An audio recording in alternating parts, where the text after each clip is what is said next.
But there's another factor at play. To avoid American tariffs, Chinese companies are using Mexico as a backdoor to the U.S.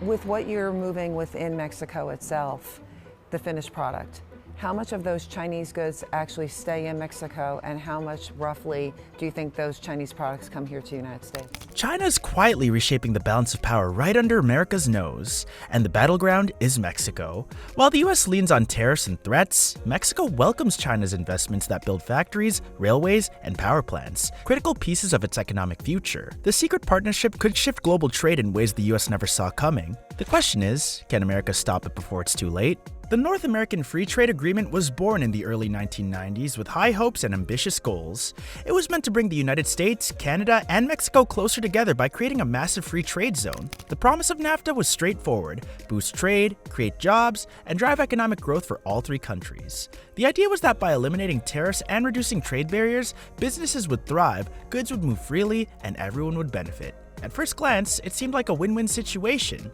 For Mexico, NAFTA was a game changer. It gave the country access to the vast US market, helping to modernize the industries and attract foreign investments. For the US, it meant cheaper products for consumers and a more competitive edge for American businesses. And Canada, the often quiet partner in the deal, also saw opportunities to strengthen its trade ties with its neighbors. However, as the years rolled by, the cracks in NAFTA's foundation began to show, and the deal's promise started to unravel.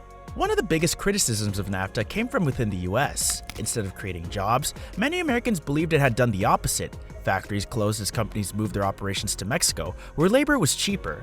Entire communities, especially in manufacturing hubs, felt the sting as jobs disappeared, leaving behind economic despair. The phrase outsourcing became synonymous with NAFTA, and for many, it represented everything wrong with the deal. The North American Free Trade Agreement, implemented in 1994, eliminated most tariffs between the three countries. The United States-Mexico Canada Agreement, or USMCA, which replaced NAFTA, went into effect 4 years ago. The agreement is up for renewal in 2026, and a focal point of those talks is expected to be trade with China. While the United States-Mexico-Canada Agreement replaced NAFTA in 2020, it was hailed as a new era in North American trade. The USMCA promised to address the flaws of its predecessor, bringing stricter terms and updated rules to the table. For Mexico, it provided continued tariff-free access to the US market as long as certain conditions were met. For the US, it was seen as a way to regain control over trade policies and ensure fairer trade terms for American workers. But the agreement came with strings attached, and Washington tightly controlled those strings. One of the most significant changes under the USMCA was its focus on keeping production within North America. The agreement required a certain percentage of products, especially in the automotive sector, to be made with North American components. On paper, this sounded like a smart move to protect jobs and industries within the region. However, the reality was more complicated. For Mexico, these conditions added layers of challenges, especially as its industries heavily relied on parts and materials from outside the region, particularly from China.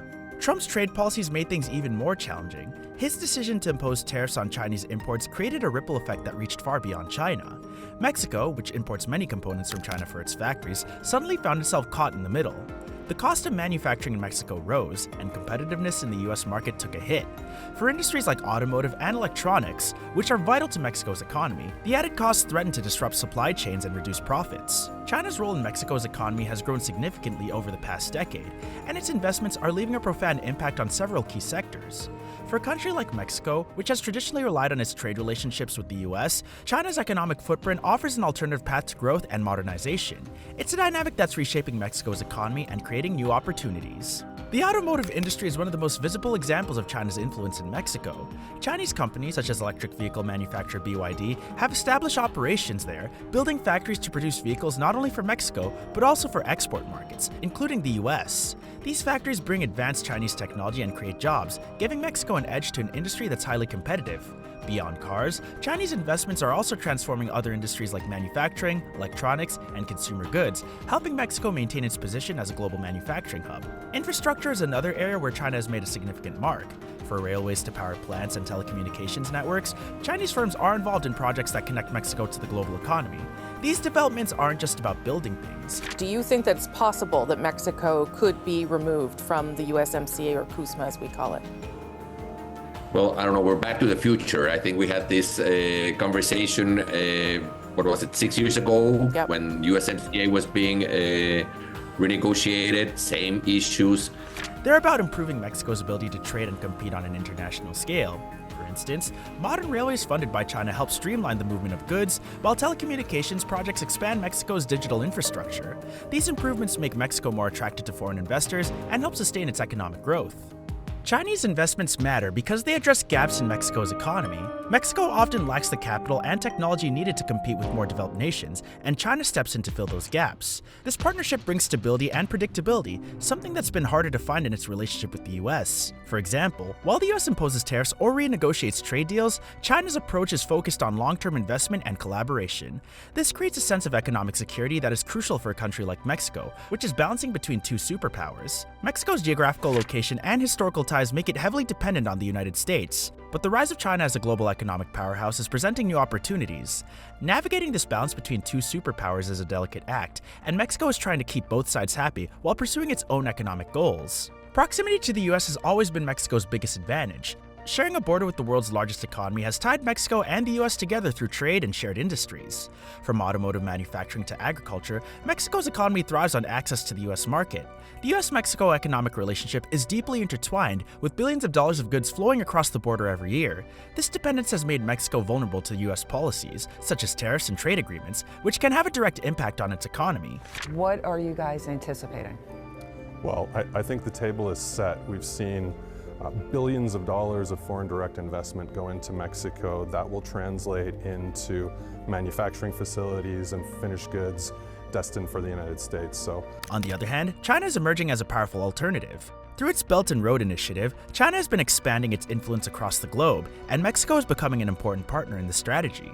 By investing in Mexico's infrastructure, technology, and industries, China is opening doors for Mexico to access new markets and reduce its reliance on the US. These investments offer a way for Mexico to diversify its economy and take advantage of global trade opportunities. To manage its relationships with both the US and China, Mexico has adopted a careful approach. It reassures the US of its commitment to trade partnerships like the USMCA while simultaneously engaging in diplomatic efforts to attract Chinese investment. For example, Mexico has been offering incentives to Chinese companies, encouraging them to set up local operations that comply with Mexican laws. This ensures that even if US tariffs target Chinese goods, Mexican-based operations remain insulated. It's a smart move, but it's also a risky one. Playing both sides comes with danger of alienating one or the other. Trade policies under the Trump administration brought a new level of unpredictability to Mexico's economy. Tariffs and threats of trade wars become a common feature of US-Mexico relations, creating a sense of instability for industries that depend on cross-border trade. These policies didn't just affect the US and Mexico, they rippled through global supply chains, with Mexico caught in the middle. Trump's tariffs were particularly challenging for Mexico because they targeted Chinese goods, and Mexico relies on Chinese-made components for many of its key industries. For example, the automotive sector depends on parts imported from China to assemble vehicles in Mexico. When tariffs made these parts more expensive, it raised the cost of production in Mexico, threatening its competitiveness in the US market. This uncertainty forced Mexican businesses to rethink their strategies and look for ways to adapt to the changing landscape. So, what are your thoughts on this? Let us know in the comments below.